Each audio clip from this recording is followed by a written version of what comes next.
Wasabi Wallet, unfairly private. What's up, everyone? I'm Ben with the BTC Sessions, and this is your daily session.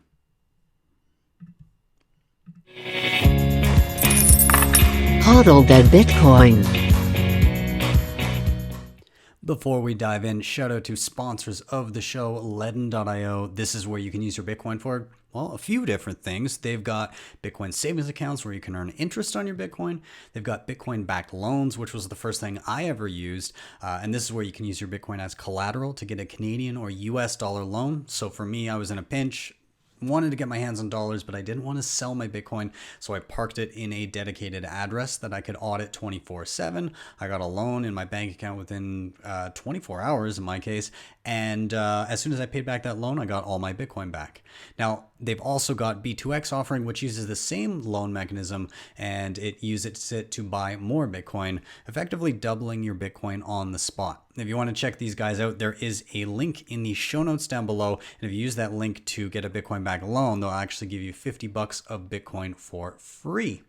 And secondly, we've got NordVPN. I use this all the time on my computer and on my phone.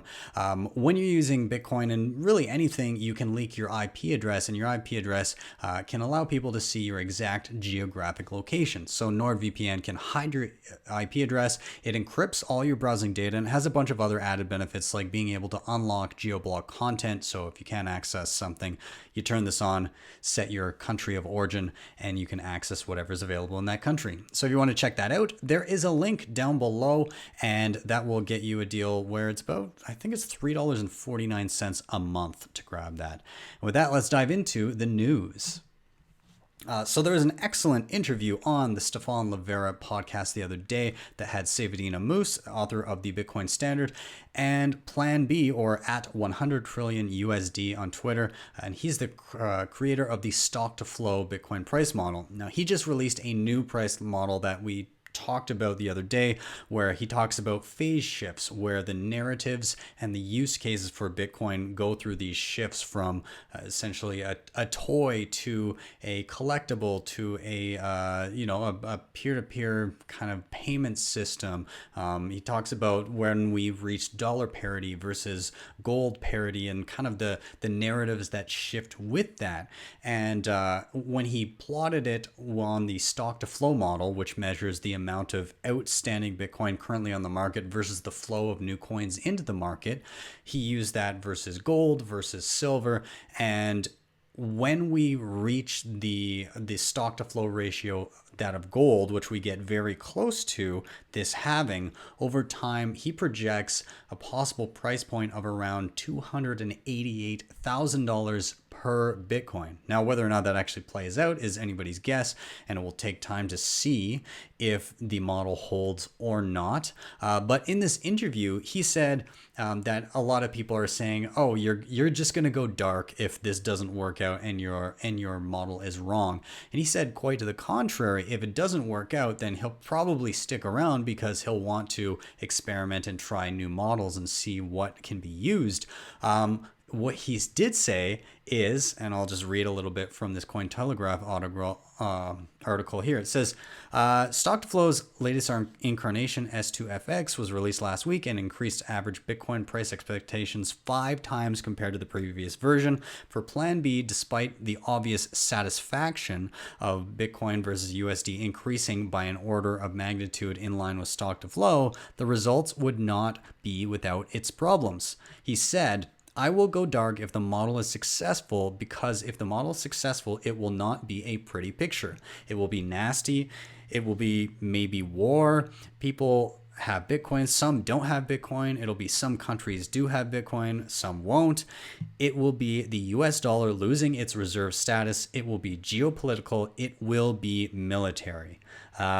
Yeah, so very interesting to hear him say that he'll disappear if it does come to fruition. But he does raise a good point. In a world where Bitcoin kind of gets to those levels and then starts taking on that role, what are the global implications to other reserve currencies, namely the US dollar and most other currencies in the world where they've just been printing with very little regard for what happens to the value and purchasing power of the currency itself down the road. They're just trying to get past this current crisis without any regard for the future. And so what happens in a world like that, where you have a currency that no matter what is happening globally, it doesn't know or care and continues on with its built-in monetary policy, forges forward. And we're about to see that, right? In 5 days' time, the halving happens and the issuance of new coins gets cut in half at a time when there is unprecedented money printing by central banks around the world. So time will tell, but kind of interesting little tidbit from Plan B there. I wanted to touch on a few cool things that I saw on my Twitter feed today, some features and some things on the horizon. First thing being partially signed Bitcoin transactions, or PSBT, on Samourai Wallet using Sentinel. So what is this? Now, I've done a walkthrough of Sentinel quite a while ago, but I did recently do a walkthrough of Samourai Wallet. And I went through their Whirlpool, how to set up the wallet, everything.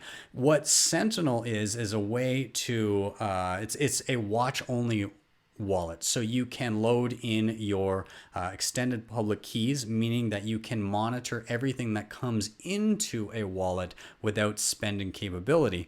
But with this, Sentinel can essentially, again, have access to all of the public keys and all of the money and see the balances. You can construct a transaction within Sentinel, but then you can use Samourai Wallet, which can be exclusively offline and would hold the private keys.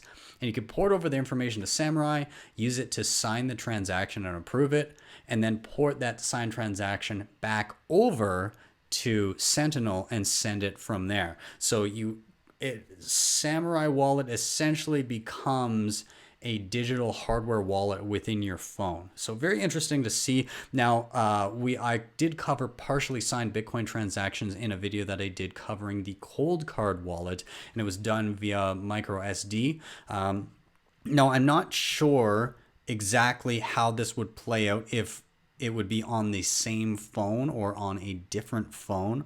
I imagine to have it truly like air gapped, you'd have to have a separate device with Samourai on it that is not connected to the internet, and then port the information back and forth between the two.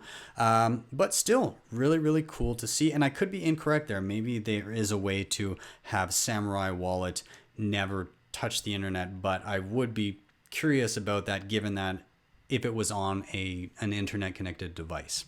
Now, in the same vein of privacy and mobile mixing, Cypher.io. I just saw this pop in my newsfeed today, and it looks like they are using Cyphernode, which is an open source software put together by my former teammates at Bull Bitcoin. And it's essentially a software stack, kind of like MyNode. You can build Bitcoin-based applications on top of it. And well, this guy, he went in and he's already created like a Lightning wallet on top of it. And he's now started to integrate Wasabi Wallet and CoinJoin into this mobile wallet that is, right now, it will be Android first, but really, really cool to see this. In fact, I believe most of the Wasabi team wasn't even familiar with this. I reached out to Adam Pfizer and said, "Hey, have you seen this?" And he was just as surprised as I was. So really, really awesome to see this. You can't get it yet from what I've seen, but I mean, the UI looks pretty nice, actually. I quite enjoyed just the black, kind of flat, easy to navigate. Yeah, anyways, stoked to see if this comes out anytime soon. Then yeah, Wasabi Wallet, mobile mixing as well. Again, just overall, it's really cool to see a lot of these privacy solutions start to propagate, and lots more options out there for people, whether it be mobile or whether it be on desktop, and other things like pay to endpoint, that we're seeing more and more privacy for Bitcoin. So solid. And moving on, I wanted to touch on one other thing. This is really cool as well, from friends at Opendime and Rodolfo Novak. This is the BlockClock, or rather the BlockClock Mini. He did make a previous iteration, which was very, very expensive. It was like $5,000 for the thing, but it was nice looking. And what you can do with this is, number one, it shows the blocks of the Bitcoin blocks as they are published. You can also use it to manually connect an Opendime, which is a little stick that you can store Bitcoin on without revealing the private key until a circuit is broken, at which point you know not to load any more Bitcoin on it. And you can essentially turn it into a bearer bond. You can hand somebody Bitcoin physically with them being certain that you cannot steal the funds back after they leave. So turning Bitcoin into actual cash. Anyways, you can plug in an Opendime to this and actually display the balance, the fiat value, or a deposit QR code. This version, instead of being $5,000, will be, they're estimating around $350, I believe, and you can reserve one prior if you put down about $100 to block off your space. I'm considering grabbing one of these, to be honest, and just a size comparison between this and the Cold Card, which obviously is also made by Coinkite. Yeah, looks pretty awesome. I'm stoked about this. I might have to get one of these for my new office when I move. Yeah, anyways, let's move on. Marty Bent over at TFTC, love his issue of the Bent today. He's talking about how Bitcoin is changing how we interact with the internet, and he's talking about something called LNURL. I touched on this the other day on, I think maybe it was a week ago or so on the show. I mentioned this in passing. So he goes into a nice description of what this makes possible. Okay, so he says this can be used instead of usernames or passwords for websites. And this is how you would do it using Lightning. When you go to set up an account on a domain that is compatible with LNURL-AUTH, the site sends you a QR code with a special message that allows you to use a public key associated to your wallet to derive a unique key that is only compatible with the domain you're interacting with. This key is how you authenticate that you are the owner of the account on that particular site. No more remembering unique passwords for separate sites. No more creating unique email addresses for different services. No more having to worry about the site you are interacting with having your data stolen from them. Pure self-sovereign control of your accounts across the internet. No usernames, no passwords, or identifying information other than the public key that is derived upon your sign up. Now, with this, obviously, he goes on to touch on how you're going to have more responsibility when it comes to this, because you won't be able to just reclaim your password after the fact. You've got to keep the unique key for this site, and you've got to keep a backup just in case you screw up and lose it. Again, I do think this is a very interesting way to interact with the internet. And I think, honestly, probably a desirable one. How often do we hear about mass hacks and data leaks from major companies? All of these major companies that hold your data are just giant honeypots. And he's right. It does come with a new level of security and a new level of responsibility. But when you have money that is natively digital and irreversible, you need to have some fucking responsibility when you're dealing with that. And up until now, there's been no incentive to bother with that security because everything was based on soft promises and could always be reversed. And you don't notice it at the time, but you pay through it over time in additional fees because merchants have to mark shit up in order to deal with the potential losses that they face from fraud, because a lot of times they're the ones that are on the hook when they get chargebacks and fraudulent transactions and people stealing money from them. So it'll be a difficult transition for a lot of people, but I think a needed one. And I think personal responsibility will grow with the proliferation of something like this. Moving on, I wanted to touch on this really quickly. You can now watch Bitcoin being mined around the world. So the people over at the Cambridge Center for Alternative Finance have launched an interactive map that shows the average monthly Bitcoin hash rate in different countries. Now, 2/3 of the mining activity is still concentrated in China. This is a step up from where we were before. And it does continue to grow in North America, especially with natural gas wells and stuff like what Steve Barber is doing with upstream data, where they're able to tap into this wasted energy and turn it into actual profits for a lot of those companies. But regardless, the researchers used used geolocation data, mining pools, BTC.com, pooling, and via BTC. And so kind of a cool interactive map here. You can actually zoom into various locales and kind of see the data there. You can scroll down, obviously, again, lots in China, but then it breaks it down by country thereafter. Yeah. So interesting information, and it is nice. You can also go back month by month and use the slider to see how hash rate allocation has changed. Like you see a little bit of some of them disappear in March, obviously because of the drop in price, and it was no longer profitable for some mining companies. So yeah, cool. More tools like this. Moving on, the European Union predicts the worst economic downturn since World War II. So a little bit from this Decrypt article I'm looking at.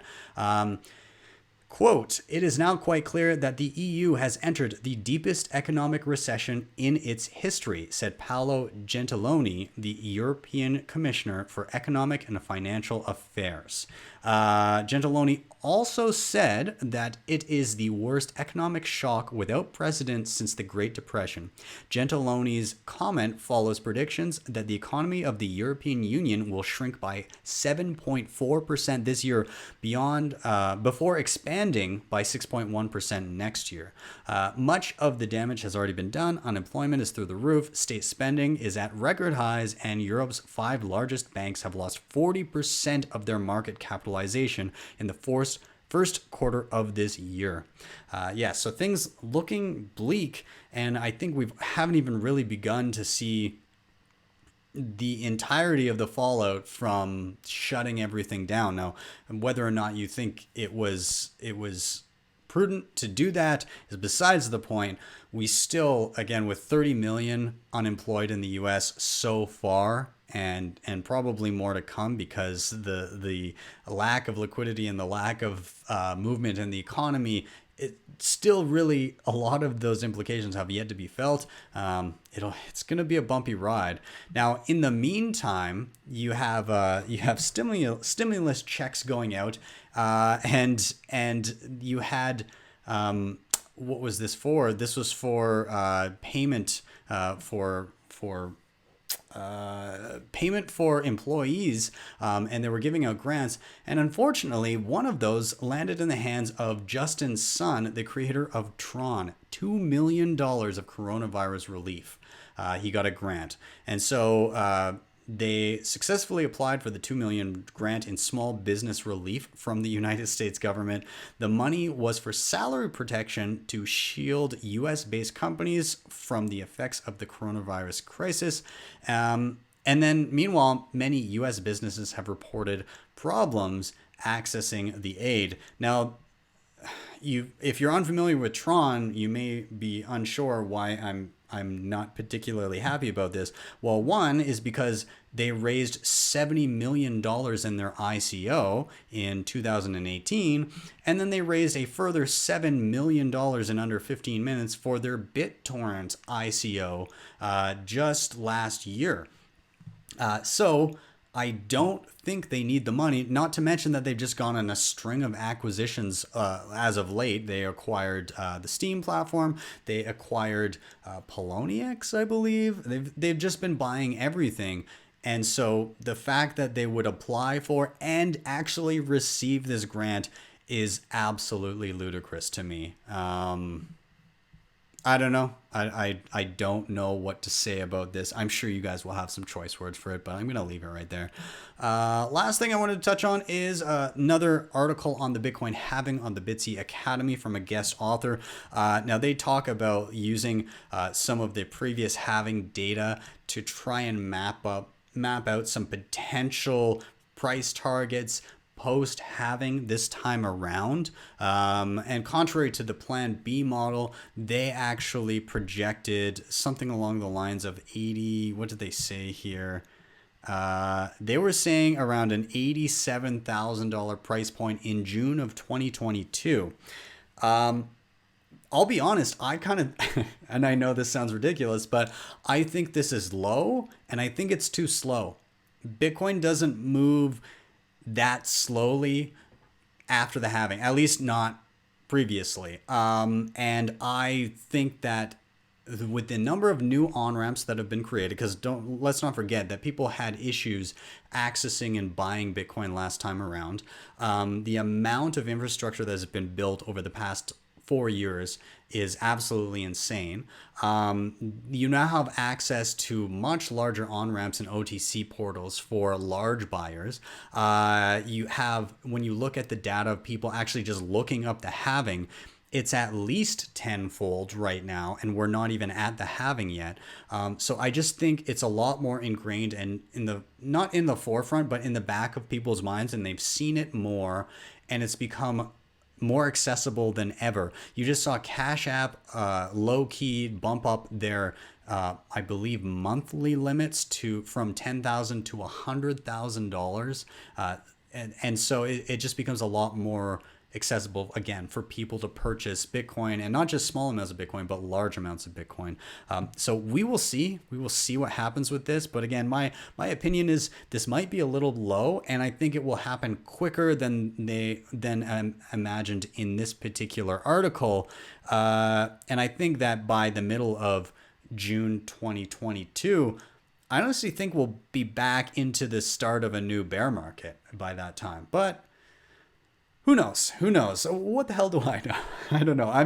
I'm pulling this out of my ass. I'm guessing. I did make a price prediction video back in early 2018. That's actually panned out pretty well. I'd say it's been pretty spot on. Couple things that I missed was the spike in mid 2019. I didn't see that one coming, and obviously I didn't see like COVID and the drop in half happening, but there's a quick recovery after that anyways. So anyways, I didn't get everything right, but I'm gonna stick with my prediction, which was again post halving about a year to year and a half after, somewhere between 1 to maybe 300K.